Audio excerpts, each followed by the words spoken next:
বিসমিল্লাহির রহমানির রহিম।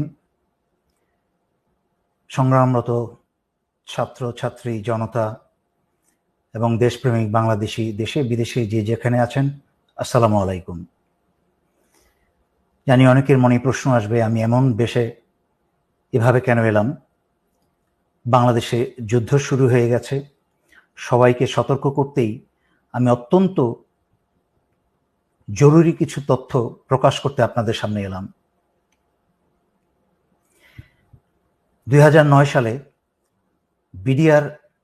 BDR officer হত্যা, সেনা অফিসার হত্যার আগে যেরকম চিঠি বিতরণ হয়েছিল, ঠিক আবার সেই চিঠি বিতরণ শুরু হয়ে গেছে। বিডিআরের সেনা হত্যার আগে সেনা হত্যায় যারা যারা জড়িত ছিল তাদের মাঝখানে সোহেল তাজ অন্যতম।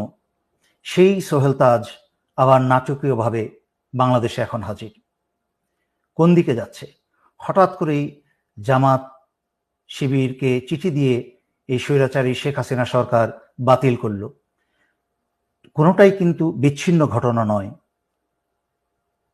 সম্পূর্ণ বিচ্ছিন্ন ঘটনাকে একত্র করার দায়িত্ব আমরা কিছু লোক কাজ করে যাই। চিন্তা করে দেখুন, শুধু চিঠিটার সামান্য অংশ দেখাচ্ছি। চিঠিটা ইন্টারনেটে সব জায়গায় ছড়িয়ে বেড়াচ্ছে।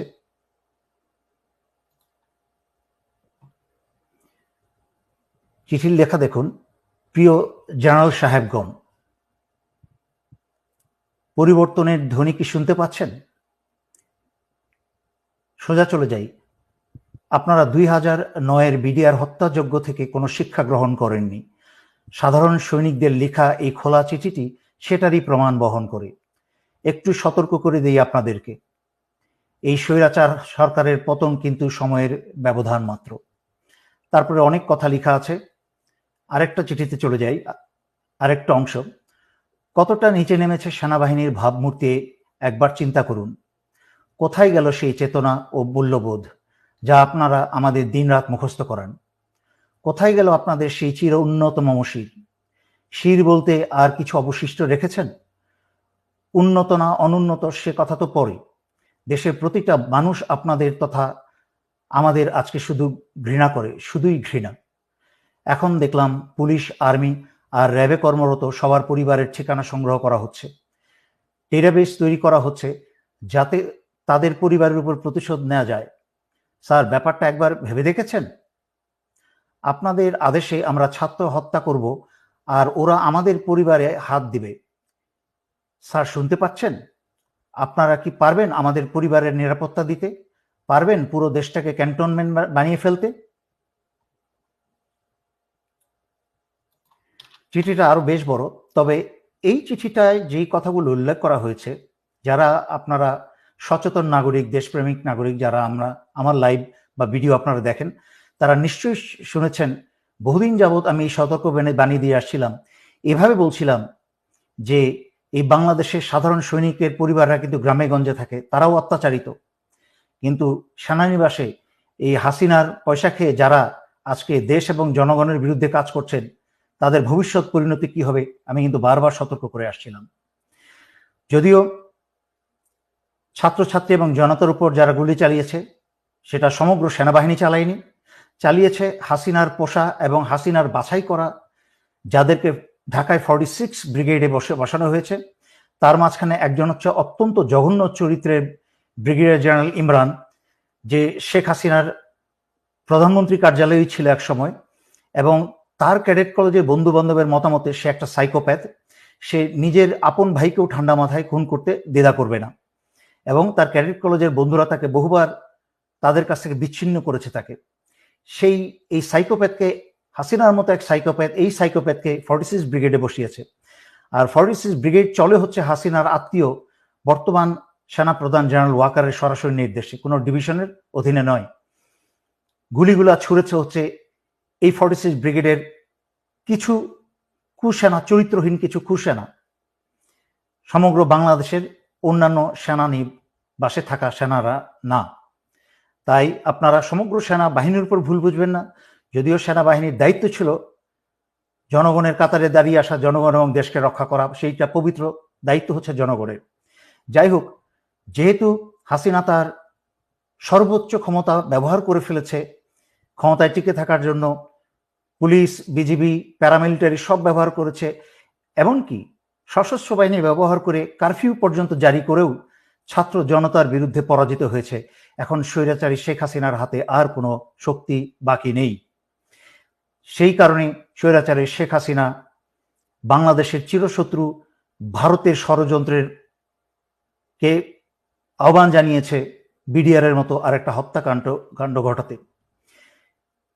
বাংলাদেশ সেনাবাহিনীতে, সেনানিবাসে বা বিভিন্ন কোনো অর্গানাইজেশনে যদি এই ধরনের একটা হত্যাকাণ্ড চালানো যায়, তাহলে ভারতের পরিকল্পনা হচ্ছে বাংলাদেশকে প্রহরী শূন্য করা, বাংলাদেশের সার্বভৌমত্ব এবং স্বাধীনতা রক্ষা করার জন্য আর কোনো প্রহরী বাকি না থাকে। তাই নিজেদের মাঝখানে রক্তক্ষয় শুরু করে দিয়ে সেনাবাহিনীর অফিসার এবং দেশপ্রেমিক সেনাদেরকে হত্যা করে হাসিনা বাংলাদেশের ভিতরে ভারতীয় সেনা প্রবেশ করাবে। তার উদাহরণ আপনারা দেখেছেন এবং শুনেছেন। স্বৈরাচারী শেখ হাসিনা ভারতের সাথে গোপনে বাংলাদেশের বুক চুরে রেল চলাচলের ব্যবস্থা করেছে। যেই ভারতের রেল বিভাগের ভারতীয় সৈন্যের সংখ্যায় প্রায় 70,000 প্রশিক্ষিত সৈন্য, তারা যে কোনো সময় যে কোনো প্রয়োজনে এই উপমহাদেশে যেখানে ভারতের রেল চলে, রেল যোগাযোগ আছে, সেখানে প্রয়োজনে তারা মুহূর্তেই হাজির হয়ে যেতে পারে।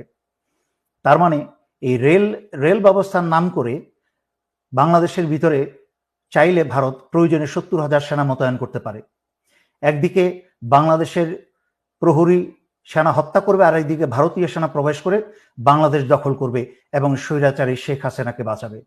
আর তার দায় দায়িত্ব সম্পূর্ণ চাপাবে হচ্ছে জামাত শিবিরের উপরে, এবং স্বৈরাচারী শেখ হাসিনা বলবে যে এই কাজ করে শুরু করেছে বাংলাদেশ সেনাবাহিনীর ভেতরে থাকা জামাতের লোকজন বা শিবিরের লোকজন, যা স্বৈরাচারী শেখ হাসিনার চোরপুত্র জয়ের মুখে থেকে আমরা বেশ কয়েকবার শুনেছি যে সেনাবাহিনীর ভিতরে জামাত শিবির আছে। সুতরাং আমি সকল জনগণকে অনুরোধ করছি, আপনারা এই মুহূর্ত থেকে অত্যন্ত সচেতন হয়ে যান। কোথাও আপনারা একা থাকবেন না। কোথাও আপনাদেরকে বাসা বাড়িতে এলাকায় যদি পুলিশি হানা হয়, তাহলে আপনারা সারা এলাকার মানুষ ঘিরে ধরবেন এবং ছাত্রছাত্রী তোমরা সবাই পকেটের মাঝখানে তোমরা মরিচের গুঁড়া রাখবে। কাছের থেকে এসে ছাত্রলীগ, পুলিশ যারাই তোমাদেরকে ধরে নিয়ে যেতে চাইবে, তাদের চোখে মুখে মরিচের গুঁড়া মেরে দাও। এটা হচ্ছে ন্যূনতম তোমাদের ডিফেন্স। তাছাড়াও হাতে যা পারো তোমরা রাখো সংঘবদ্ধভাবে। নাও আসছি সর্বোপরি সশস্ত্র বাহিনীর প্রতি। ইতিমধ্যে 57 জন ভাই হারিয়েছেন, তখন কোনো পদক্ষেপ নেন নাই ভাইদের বাঁচানো। দেশ ভারতের দখলে চলে গেছে এই স্বৈরাচারী হাসিনার কারণে। 15 বছর ধরে যাবৎ বাংলাদেশের সবকিছু স্বাধীনতা, সার্বভৌমত্ব, এমনকি জনগণের জান মাল, বাংলাদেশের অর্থনীতি সবকিছু ভারতের হাতে তুলে দিয়েছে।